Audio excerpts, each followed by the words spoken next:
অন্য এটি নতুন ভিডিঅ'লৈ সকলোকে স্বাগতম জনাইছোঁ আৰু আজি ভিডিঅ'টো চাই থাকক তেতিয়াহে গম পাব মই কি বনাব ওলাইছোঁ। এয়া দেখিছে নহয়, মই কেৰাহীত অলপ তেল বেছিকৈ দি দিছোঁ। এতিয়া অলপ তাতে হালধি দি তাত আলু কেইপিচ এনেদৰে দি দিম আৰু আলুখিনি ভাজিব লাগিব যেতিয়ালৈকে ৰঙচুৱা নহয় তেতিয়ালৈকে। আশা কৰোঁ আপোনালোকে ভিডিঅ'টো ভাল পালে লাইক কৰিব, লগতে কমেণ্টত জনাব কেনেকুৱা লাগিলে আৰু আগলৈ মোৰ ভিডিঅ'বোৰ চাই থাকিবলৈ মোৰ চেনেলটো নিশ্চয়কৈ ছাবস্ক্ৰাইব কৰিব বুলি আশা ৰাখিলোঁ। আৰু আলুখিনি ভজা হোৱাৰ পিছত প্লেট এখনত উঠাই থ'লোঁ। এতিয়া আকৌ সেই তেলতে অলপ হালধি দি লৈছোঁ, তাৰপিছত তেজপাত এখিলা দি দিছোঁ আৰু এতিয়া কাটি থৈ দিয়া পিঁয়াজখিনি ইয়াত দি দিম। পিঁয়াজখিনি এনেদৰে অলপ সময় ভাজি ল'ম। এইটো অলপ হাই ফ্লেমত বা মিডিয়াম ফ্লেমতো ভাজিব লাগিব। হাই ফ্লেমত ভাজিলে লৰাই থাকিব লাগিব আৰু মিডিয়ামত ভাজিলে আপোনালোকে অলপ সময় এনেদৰে থৈ ভাজিব পাৰিব। আৰু এতিয়া ইয়াত দেখিছে নহয়, মই মাংসখিনি ধুনীয়াকৈ ধুই থৈছিলোঁ, সেইখিনি পানীৰ পৰা উঠাই দি দিম। আৰু এইখিনি এতিয়া ভালদৰে মিক্স কৰি ল'ম, মানে পিঁয়াজ আৰু মাংসটো ধুনীয়াকৈ কেৰাহীত লৰাই ল'ম। এইখিনি এনেদৰে অলপ সময় ভাজিম। তাৰপিছত ইয়াত জোখমতে নিমখ দিম।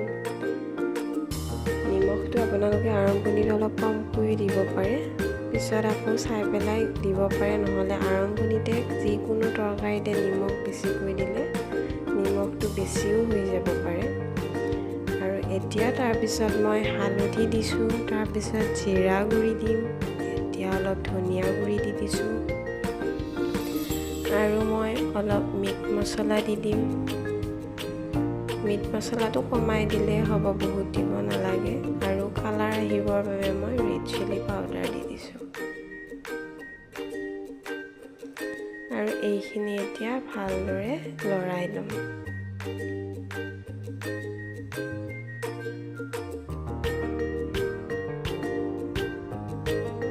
যিহেতু আজি মই ড্ৰাই চিকেন বনাব লৈছোঁ, সেইবাবে ইয়াত মই অলপ তেল বেছিকৈ দিছোঁ। আৰু এইখিনি হোৱাৰ পিছত মই ধুনীয়াকৈ ঢাকি থৈ দিছোঁ।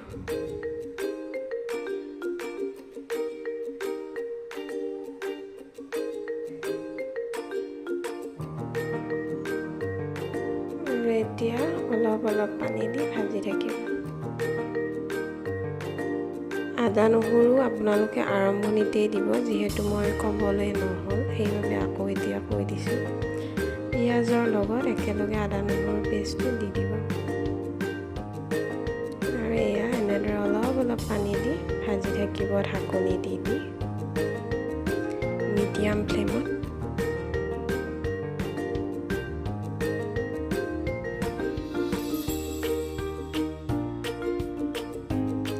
এতিয়া যিহেতু হৈছেই, হোৱাৰ আগে বিলাতী ধনিয়া বুলি কওঁ আমি, আপোনালোকৰ ফালে কি বুলি কয় আমাক জনাবচোন কমেণ্টত।